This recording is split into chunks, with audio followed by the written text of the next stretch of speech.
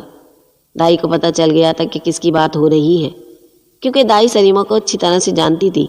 دراصل سلیمہ ایک بڑی عمر کی عورت تھی اور اس کی ایک جوان خوبصورت بیٹی تھی جس کی خوبصورتی کے چرچے پورے محلے میں تھے۔ دائی جب سلیمہ کے گھر آئی تو اس کی بیٹی بہت ہی بیمار تھی اور بستر پر پڑی تھی۔ دائی نے جب اس کو دیکھا تو اس کو بہت زیادہ بخار تھا۔ دائی نے پوچھا کہ کیا معاملہ ہوا ہے؟ وہ کہنے لگی کہ میری بیٹی اپنے ماموں کے گھر گئی تھی، 4 دن پہلے ہی واپس آئی ہے اور جب سے آئی ہے اس نے خود کو کمرے میں بند کر رکھا ہے، نہ اس نے کچھ کھایا ہے نہ پیا ہے۔ اب اس کی طبیعت زیادہ خراب ہو گئی ہے، اس کو بہت تیز بخار ہو گیا ہے اور بخار اترنے کا نام ہی نہیں لے رہا۔ دائی نے جب اس جوان لڑکی کی طرف دیکھا تو دائی دیکھتے ہی سمجھ گئی کہ معاملہ کچھ اور ہے۔ دائی نے ان تمام خاتون سے کہا، تم لوگ سب باہر چلے جاؤ، مجھے اکیلے دیکھنے دو، کیا معاملہ ہے؟ یہ جوان ہے، لڑکی ہے، کیا میں تم لوگوں کے سامنے اس سے ایسی باتیں پوچھوں گی؟ چلو نکلو یہاں سے۔ جب سب لوگ باہر چلے گئے تو دائی اس لڑکی سے کہنے لگی، اب بتاؤ بیٹا کہ کیا بات ہے؟ وہ لڑکی کہنے لگی کہ اے دائی اماں، آپ مجھے بچا لیجئے، آپ باہر جا کر سب کو کہہ دیجئے کہ میں ٹھیک ہوں۔ دائی کہنے لگی، میں ایسا کیوں کہوں گی؟ وہ لڑکی کہنے لگی کہ یہ دیکھیے میرا کیا حال ہو گیا ہے۔ دائی دیکھ کر ہی سمجھ گئی، کہنے لگی کہ تمہاری اولاد کہاں ہے؟ وہ لڑکی کہنے لگی کہ میں نے وہ اولاد مولوی کی بیوی کو دے دی ہے۔ دائی نے پوچھا کہ مولوی کی بیوی تمہاری کیا لگتی ہے؟ تو وہ لڑکی بولی کہ وہ میری بچپن کی سہیلی ہے۔ دائی نے پوچھا، اچھا تو اس بچے کا باپ کون ہے؟ یہ سن کر لڑکی نے سر جھکا لیا اور کہنے لگی کہ اس بچے کا باپ جو بھی تھا، میرا اس کے ساتھ کوئی جائز رشتہ نہیں تھا۔ وہاں ہمارے گاؤں کے پیچھے جو کارخانہ بن رہا ہے وہ وہاں کا افسر تھا، وہ بہت خوبصورت تھا اور اس کو یہاں سے گئے ہوئے 10 مہینے ہونے والے ہیں اور میں اس کے عشق میں پاگل ہو گئی تھی، اور یہ بات میں نے صرف مولوی کی بیوی کو ہی بتائی تھی۔ مولوی کی بیوی کو پتہ تھا کہ میرے ہاں اولاد ہونے والی ہے۔ جب میرے حمل کے آثار ظاہر ہونے لگے تو میں اپنے ماموں کے گھر چلی گئی۔ آپ کو تو پتہ ہے نا کہ میرے ماموں آنکھوں سے دیکھ نہیں سکتے اور ان کی ایک ہی بیٹی ہے۔ وہاں میرے لیے یہ سب چھپانا آسان تھا، لیکن مجھے مولوی کی بیوی نے کہا کہ تم واپس آ جاؤ، میرا شوہر مجھے کہیں سے بچہ نہیں لے کر دیتا، اس لیے اب میں چھپ کر تمہارا بچہ پال لوں گی، میں جیسا جیسا کہوں گی تم ویسا ویسا کرنا۔ تو ہم دونوں نے کھیل کھیل کر یہ بچہ بکری کے پاس رکھ دیا۔ آپ اس وقت حقہ پی کر سو رہی تھیں، ہم نے آپ کو پتہ نہیں چلنے دیا اور میرا یہ بچہ ہم نے بکری کے پاس رکھ دیا۔ دائی کہنے لگی، یہ میرے ساتھ پہلے بھی ہوتا ہے کہ جب میں حقہ پی لیتی ہوں تو مجھے نیند آ جاتی ہے، اور جب نیند آتی ہے تو مجھے پتہ نہیں چلتا کہ میں کہاں سو رہی ہوں۔ اس کے بعد وہ لڑکی کہنے لگی کہ میری مدد میری سہیلی نے کی ہے اور میں اپنی سہیلی کی مدد کی ہے، یعنی ہم دونوں ہی سہیلیوں نے ایک دوسرے کی مدد کی ہے۔ بس آپ باہر جا کر کہہ دو کہ مجھے بخار ہے اور مجھے کوئی دوائی دے دو۔ میرے ساتھ جو برا ہونا تھا وہ تو ہو ہی چکا، میں اس بچے کو اب پالنے سے رہی، لیکن میری سہیلی اس بچے کی پرورش بہت اچھے سے کر سکتی ہے۔ یہ سب سن کر دائی حیران رہ گئی کہ ان لوگوں نے کیسا کھیل کھیلا ہے۔ وہ دائی کہنے لگی کہ جو ہوا سو ہوا، اب میں خاموش اس لیے ہوں کیونکہ اس معصوم بچے کو ایک ماں مل رہی ہے اور تیرے گھر والوں کی عزت خراب نہیں ہوگی۔ اگر ایسا نہ ہوتا تو میں سب کو بتا دیتی کہ یہ معاملہ کیا ہے۔ دائی نے باہر آ کر لوگوں کو کہا کہ بچے کی طبیعت خراب ہے، اسے بخار ہے، تھوڑی دیر اسے آرام کرنے دیجیے اور اس کا خیال رکھیے۔ اس کے بعد وہ لڑکی خود ہی ٹھیک ہو جائے گی۔ اس کے بعد دائی نے آ کر مولوی صاحب کو سمجھایا کہ اب یہ جیسے بھی دنیا میں آیا ہے، اب یہ تمہارا بچہ ہے، اس کی پرورش کرو۔ مولوی صاحب نے بھی یہ بات سمجھ لی کہ چلو یہ بچہ جیسے بھی دنیا میں آیا ہے، اب یہ ہمارا بچہ ہے اور ہم اس کی بھی پرورش کریں گے۔ دائی نے مولوی کی بیوی سے کوئی بات نہ کی کہ دائی کو سب کچھ پتہ چل چکا ہے، لیکن اس بچے کے آنے کے بعد مولوی صاحب کے گھر کے حالات بہت بہتر ہو گئے تھے۔ ان کے گھر میں رزق میں اضافہ ہو گیا تھا۔ اب مولوی صاحب بھی اس بچے کو گود میں اٹھائے پھرتے تھے۔ مولوی صاحب اب اس بچے کو اپنے بچوں کی طرح محبت کرتے تھے، اور اس لڑکی کا بھی کسی کو پتہ نہیں چلا تھا۔ شاید اس لڑکی کی قسمت اچھی تھی، لیکن اس نے واقعی بہت بڑا قدم اٹھایا تھا۔ اللہ پاک سب کو ہدایت دے، آمین۔ ناظرین، اس کہانی سے متعلق آپ کی کیا رائے ہے؟ کمنٹ سیکشن میں ضرور بتائیے گا، اور مزید ایسی ویڈیو کے لیے ہمارے چینل کو سبسکرائب کریں۔ ملتے ہیں اگلی ویڈیو میں، تب تک کے لیے اللہ نگہبان۔